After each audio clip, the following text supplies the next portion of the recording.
नमो बुद्धाय। जय भीम। जय भारत। मित्रों, वीडियो शुरू करने से पहले अगर आपने अभी तक इस चैनल को सब्सक्राइब नहीं किया है तो जरूर सब्सक्राइब करें और साथ में दिए गए बेल आइकन को दबाना मत भूलिए।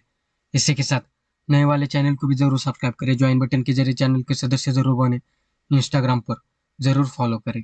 तो इस धरती पर भगवान बुद्ध की मूर्ति या छवि हमेशा एक कमल यानी पद्म पर बैठी हुई दिखाई जाती है, क्योंकि कमल का फूल और बुद्ध का रूप अविभाज्य है।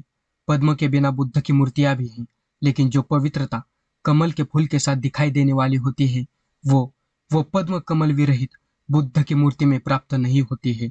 या फिर बिना कमल पर बनी बुद्ध मूर्ति कमल पर रखी जाए तो भी सही है। हालांकि यदि बुद्ध दूसरे फूल में बैठे हैं तो मूर्तिकार या चित्रकार को बुद्ध के बारे में कोई जानकारी नहीं होनी चाहिए।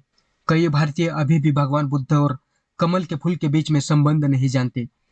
आइए एक सूत्र में देखते हैं कि भगवान बुद्ध ने बुद्ध और कमल के फूल के बीच संबंध के बारे में क्या कहा है। एक समय भगवान बुद्ध उखट्ट और सेतव्य गांव को जोड़ने वाली सड़क से गुजर रहे थे। उसी समय एक द्रोण ब्राह्मण भी उस सड़क पर चल रहा था। तब द्रोण ब्राह्मण ने पैरों के निशान जमीन पर उठे हुए देखे। उसने देखा कि आरों के सहित, धावे के सहित और नाभि सहित इन पैरों के निशान पर एक पूर्ण चक्र था। वह यह देखकर हैरान था। यह अद्भुत है। उसने सोचा कि यह किसी मनुष्य के पदचिन्ह नहीं है। उसी समय भगवान बुद्ध ने सड़क छोड़ दी और सीधे अपने शरीर के साथ एक पेड़ के नीचे जागृत अवस्था में बैठ गए। द्रोण ब्राह्मण पैरों के निशानों के सहारे उनके पास आया। उन्होंने एक प्रसन्न, शांत, दमन शमन युक्त, विलप्त, शुद्ध और निर्वाण युक्त मुद्रा में एक पेड़ के नीचे तथागत बुद्ध को देखा। तब वह आदर पूर्वक भगवान के पास पहुंचा और कहा। ब्राह्मण ने पूछा, आप गंधर्व होंगे? तथागत बुद्ध ने कहा, ब्राह्मण, मैं गंधर्व नहीं हूँ। आप यक्ष होंगे? ब्राह्मण, मैं यक्ष नहीं हूँ। फिर आप मनुष्य होंगे? ब्राह्मण, मैं मनुष्य नहीं हूँ। ये बात सुन ब्राह्मण चकित हुआ। ब्राह्मण ने कहा, फिर आप हैं कौन? आप गंधर्व नहीं हैं, यक्ष नहीं हैं, ईश्वर नहीं है और मनुष्य भी नहीं है, फिर क्या हो आप? तब भगवान बुद्ध ने कहा, हे ब्राह्मण, मेरी भुजाएं जिन्हें ईश्वर कहा जा सकता था उखड़ गई हैं, टूटे हुए ताड़ के पेड़ की तरह हो गए हैं, दुर्लभ हो गए हैं और भविष्य में पुनरावृत्ति का कोई मौका नहीं है।